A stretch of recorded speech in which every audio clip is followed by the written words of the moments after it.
Hey, y'all, thanks again for tuning in for our Coaches Q&A.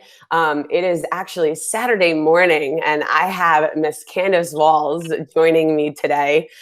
She is the Assistant Director of Athletics for Athletic Performance at the University of Louisiana down in Lafayette. So, Candice, thanks for coming on with me this morning.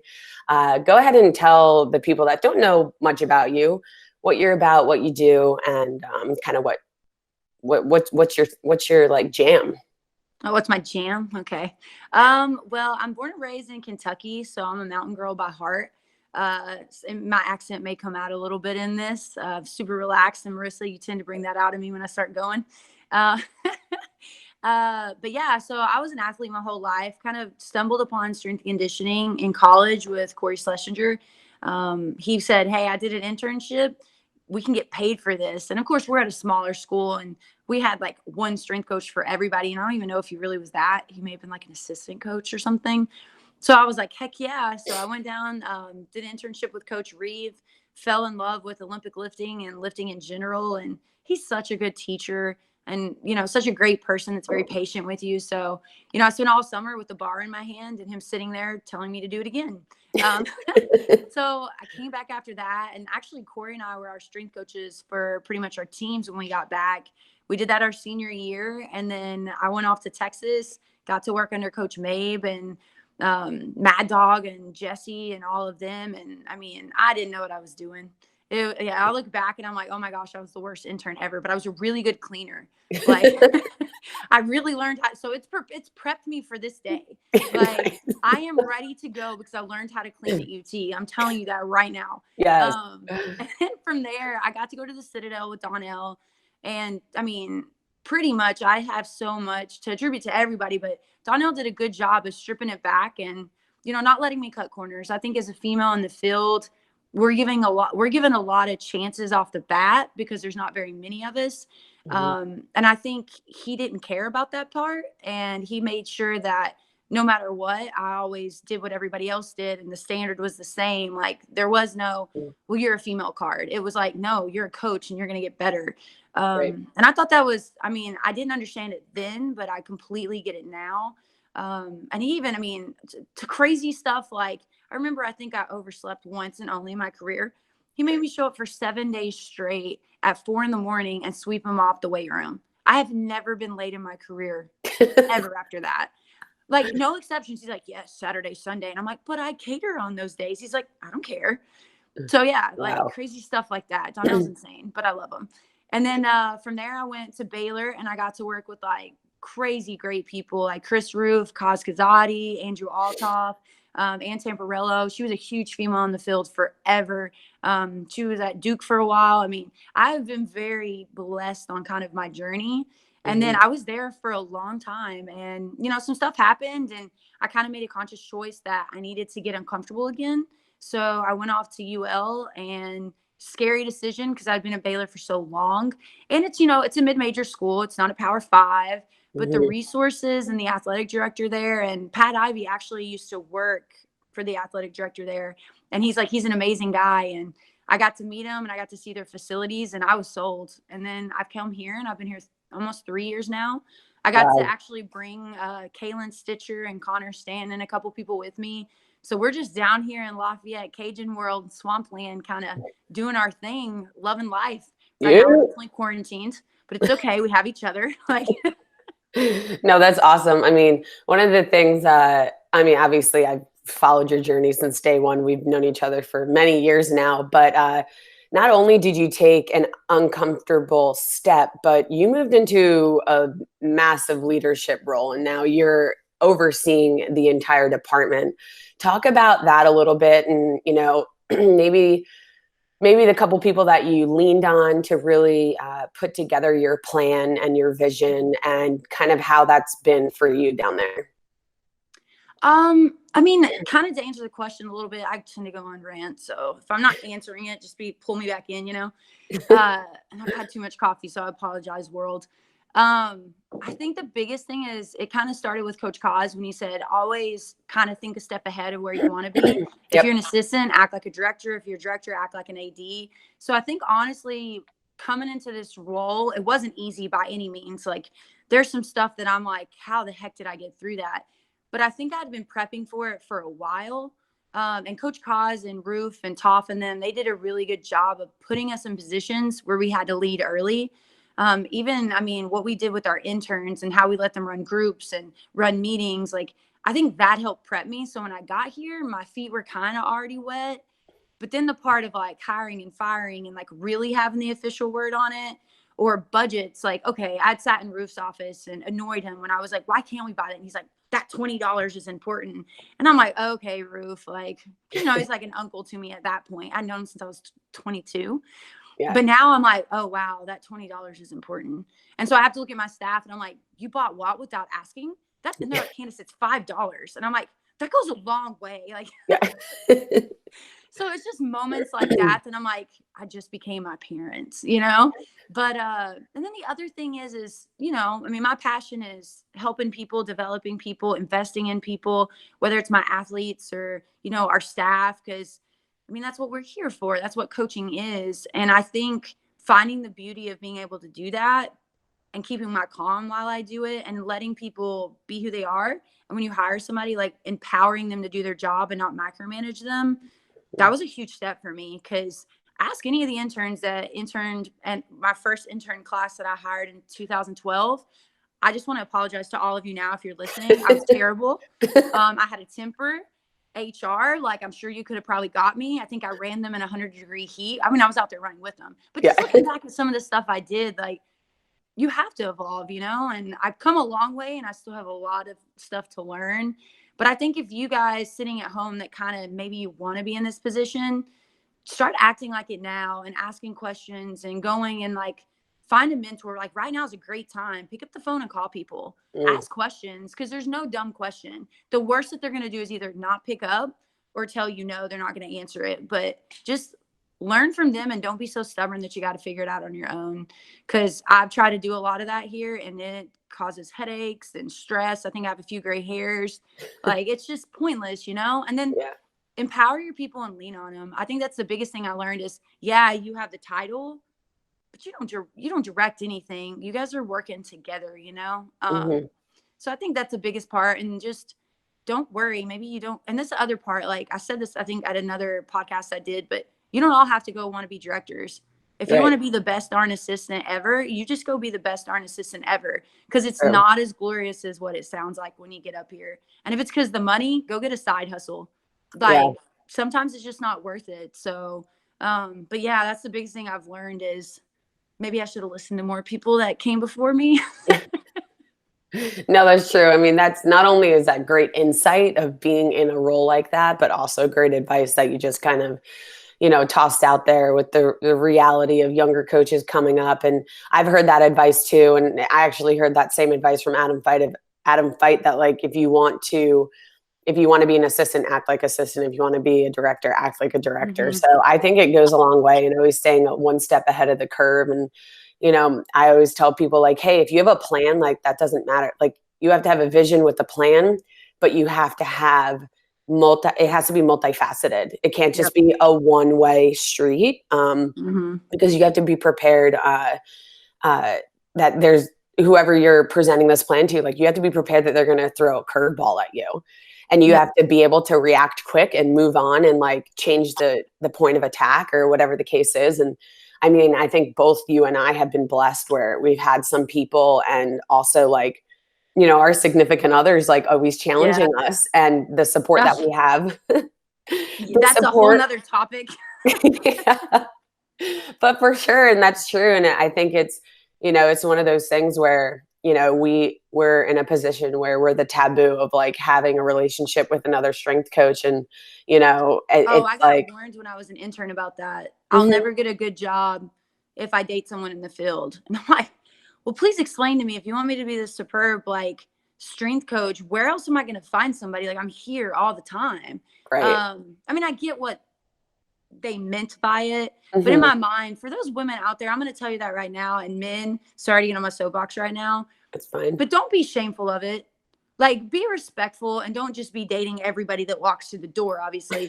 But if you find something and it's something true and it's something that makes you better, whether that's male, female, whatever it kind of is, it's okay. Yeah. Like, screw, like, it doesn't matter what the world thinks. Like, if you can hold your head up high about it, like, don't take shame in it. Like, Yeah. And I it's think your life. it comes down to the respect and the support part as well. Is Mm-hmm. that at least the couples that we know in the industry that, you know, have successful relationships, it's because they respect each other at a high degree for what we Yep. do, or what they do. And then it's also that support, and it's that constant challenge, and, you know, think outside the box, and, you know, you're about to propose this. Well, what if they say that? And it's like, you know, we have those people in our corner as well. And I think Mm-hmm. it's so huge. And I mean, we're definitely lucky. And, you know, I know that you and I are very grateful for that. So um, that's My been, relationship started because of this UL job. Like, he right. was a friend of mine that I knew in the field that I figured maybe wouldn't have a biased opinion about, well, no, you should stay at Baylor. Oh no, you should go. Like, if you've ever met Klaus, he's very kind of, I don't know, go with the flow. His Brazilian side kind of comes out. And Yeah. so I just sent him a message seriously on IG, and I was like, hey man, like, I got this really important decision I have to make, and I'm so stuck about what to do, and we're friends, but you know, like, it's not going to affect your life what I choose.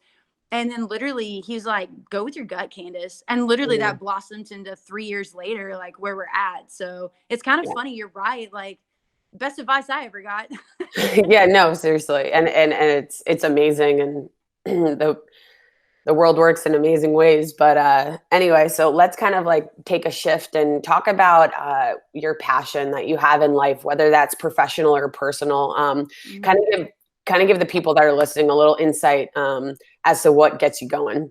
Oh gosh. There's so much, like, I've for so long.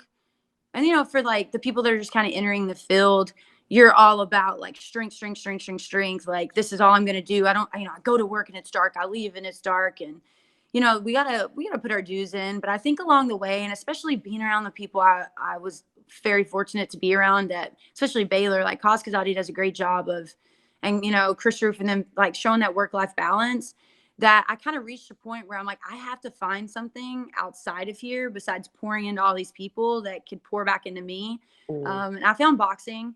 It's probably been the best thing ever. Yes, I get punched in the face. It takes a different type of person to enjoy that as a hobby and to Yeah. say that that betters them. I know brain damage. I know all that, but I mean, it's a different thing that challenges me and it forces me to be in the moment. So yeah, I love to box. I'm actually an amateur boxer. I had a fight canceled this weekend because of all this. And you know, kind of like, I'm not comparing this to the World Series or Olympics or anything, but we have our Golden Glove Nationals that happened in May. Like, all the boxers are forced to step aside, and that's going to be moved to August. All the Olympic hopefuls that in our boxing world right now, their qualifiers for the Olympics in Argentina got canceled.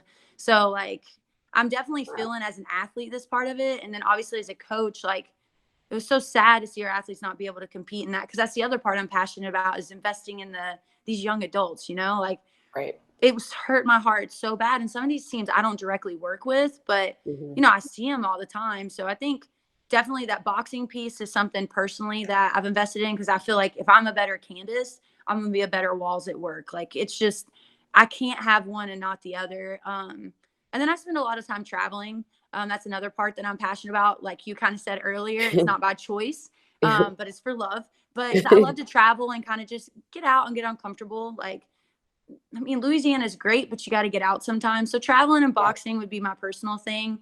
But then the part with work is like, I'm just so passionate about developing people, Yeah. whether that be staff members or athletes. Like, how do I come here, make this place better? And then when I leave, I know I did a little something. Yeah, absolutely. And I mean, I know that firsthand because I had a chance to visit y'all down there. I mean, gosh, I think it was like a year and a half ago, which is crazy. But I had a chance to kind of understand y'all's staff dynamics. And you even went over, you know, I think one of the most inspiring things that I don't know if I've ever told you, but we're about the same age and we kind of came into this thing around the same time. You had Mhm. many more stops than I did, but, you know, being at that same level and then, you know, seeing you in this, you know, management role and having, you're like, this is my 1 year, this is my 3 year, this is my 5 year, and like, this is how we're going to grow, and this is why we're going to grow, and this is what Mhm. needs to happen in order for that to happen. Like, this is what's going to happen in order for us to get there. And that was probably one of the most inspiring things. And I know you can attest to like the people before you and the people that taught you, but seeing you go over that, it was such like a proud friend moment. Because it's like you had your shit under control, and you were ready to command and demand and make it happen. And I think a lot of directors can be selfish, and what you were doing was nothing but selflessness. And it was just one of those things about, how can I develop my staff, how can I keep them happy, but make Mhm. them want to work harder for me. So that's something that was really cool, and I'm blessed that I was able to actually see that firsthand. But let's shift over to the you talked about your athletes, and during this uncertain time, I think a lot of our hearts have ached over the fact that their competitions were canceled, and there's so much uncertainty for the future and stuff like that. Right now, you guys are in a unique situation. We talked about how you're still have a responsibility to go into work, and that's not the case for a lot of people out there. So Mhm. touch on that dynamic, and also touch on how you're staying in touch with your athletes, how you're keeping them accountable, maybe not necessarily accountable, but keeping Yeah. them involved, and remembering, hey, you're a student athlete. Just because we're out, like, you still have a responsibility. NCAA, we're not mandating anything, just so you know. Get me in trouble on here, Mercer. No, I'm just kidding.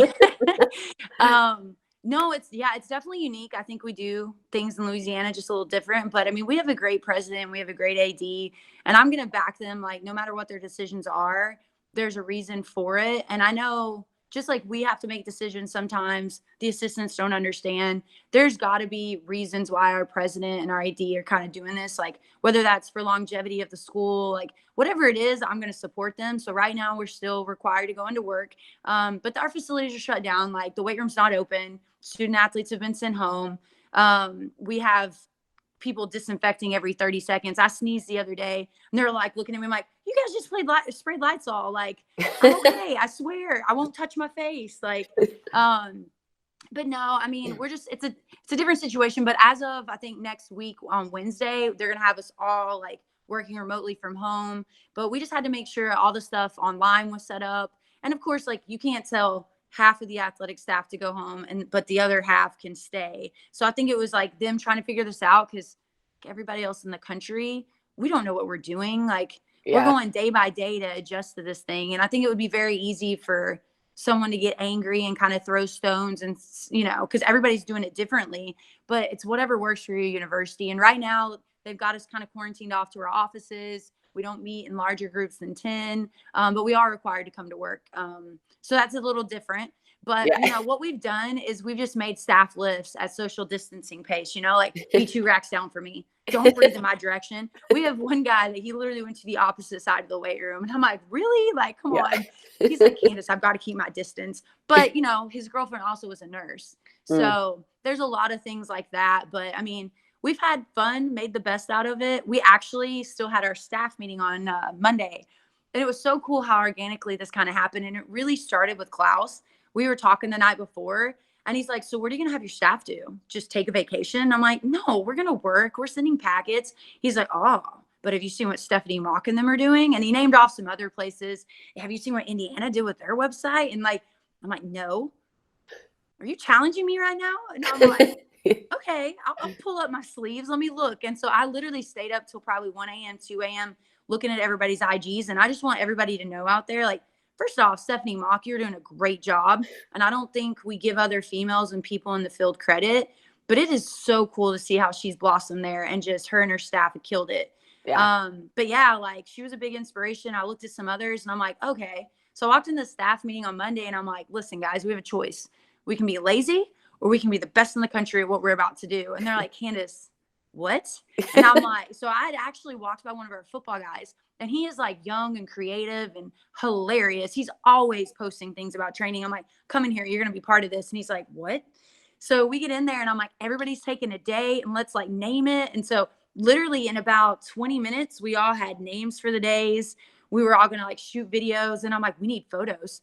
So Stitch and I literally got up, walked into our marketing department to look for like the photographers and stuff. And one guy was there, and he just so happens, Doug is amazing, to be in there. Like he was walking out the door and we crossed paths with him.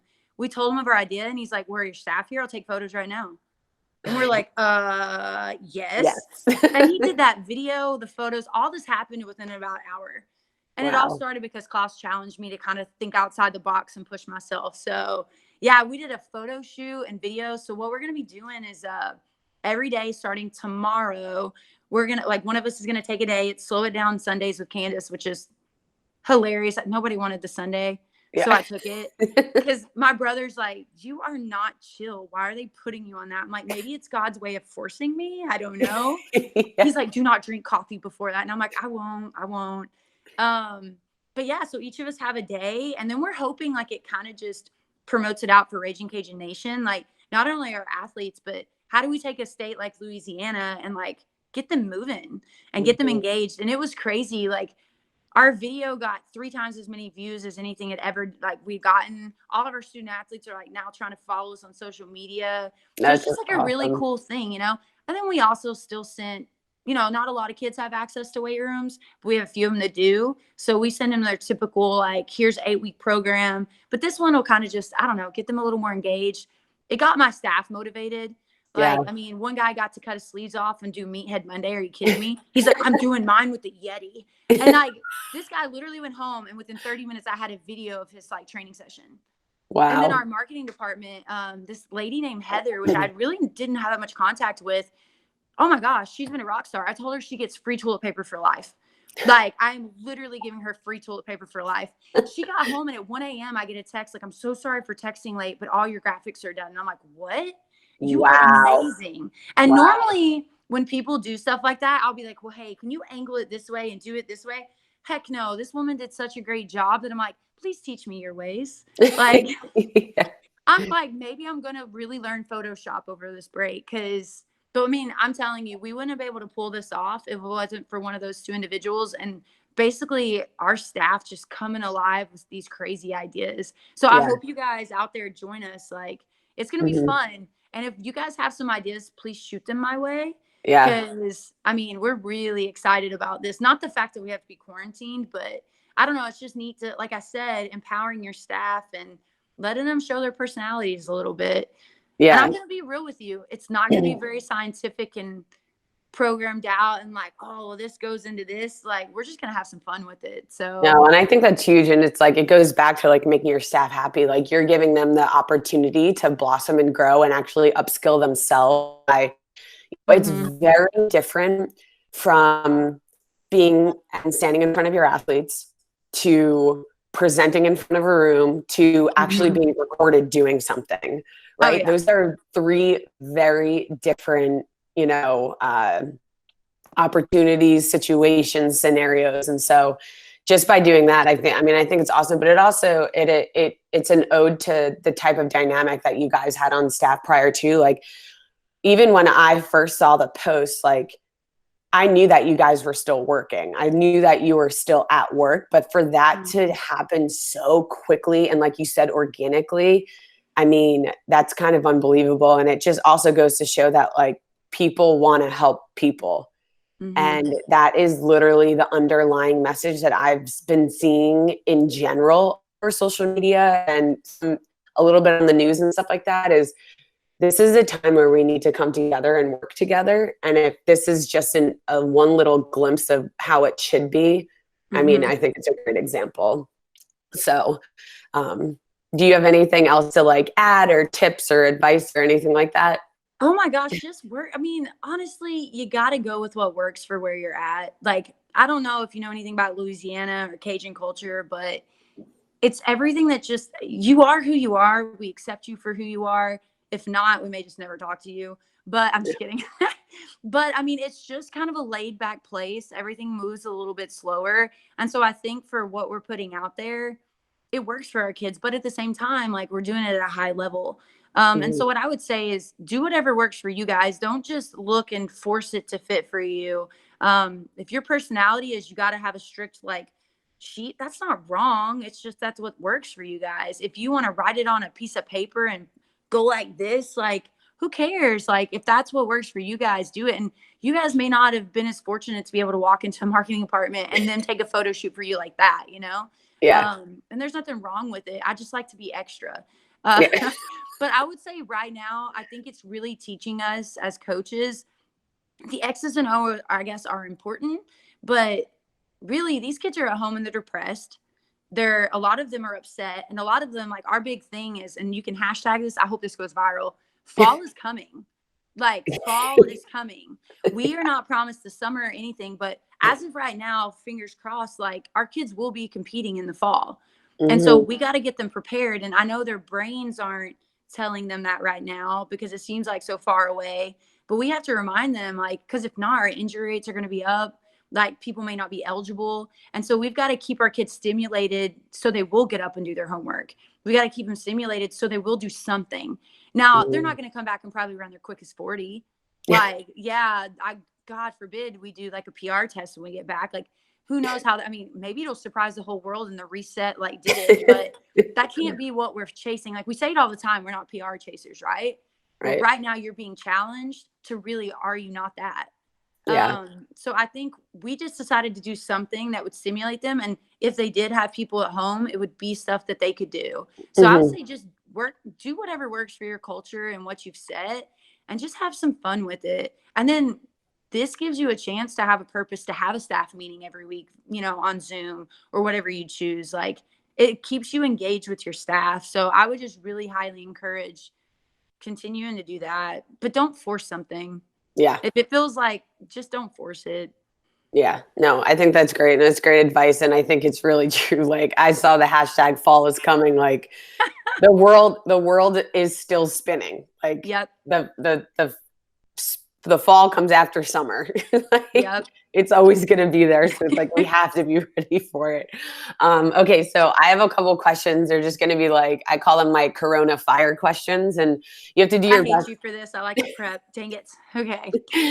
um, One word answers, and I mean, it's some of them will be a little different because you're technically still going to work and you haven't been quarantined at home yet. So, Wait, time out. One word. Have you bet me? I well, don't get hey, stuff. One word. Okay. I Okay. I Okay. challenge you. Let's do this. Okay, so Blech. Okay. what is your if you do have a new, or if you want to try a new COVID go-to breakfast? Oatmeal. I'm sorry. This is the first thing that came to my mind. I feel like it'll last a long time. I really eat the same crap every day. That's more than one word. Sorry. Oatmeal is my answer. There Okay. you go. All right. A new COVID activity.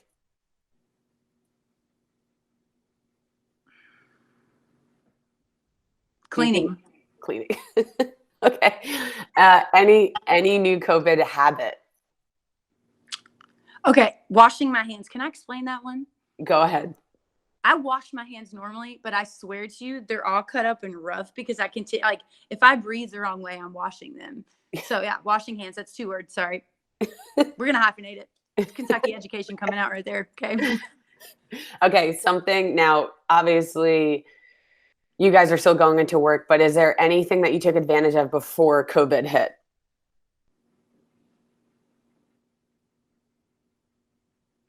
It's not gonna make sense if I say this. People. Yeah. That sounds weird. Well, I mean, I had a coach yesterday. They did say interaction. So, like, human That's such a interaction. better word. Yes, interaction. There we go. Okay, and then what is, if it has changed, or any a new COVID like TV show or a movie that you're hooked on and you're like it's the next greatest thing? Cheers. I don't know. Cheers. Yeah, never watched it. Started watching it.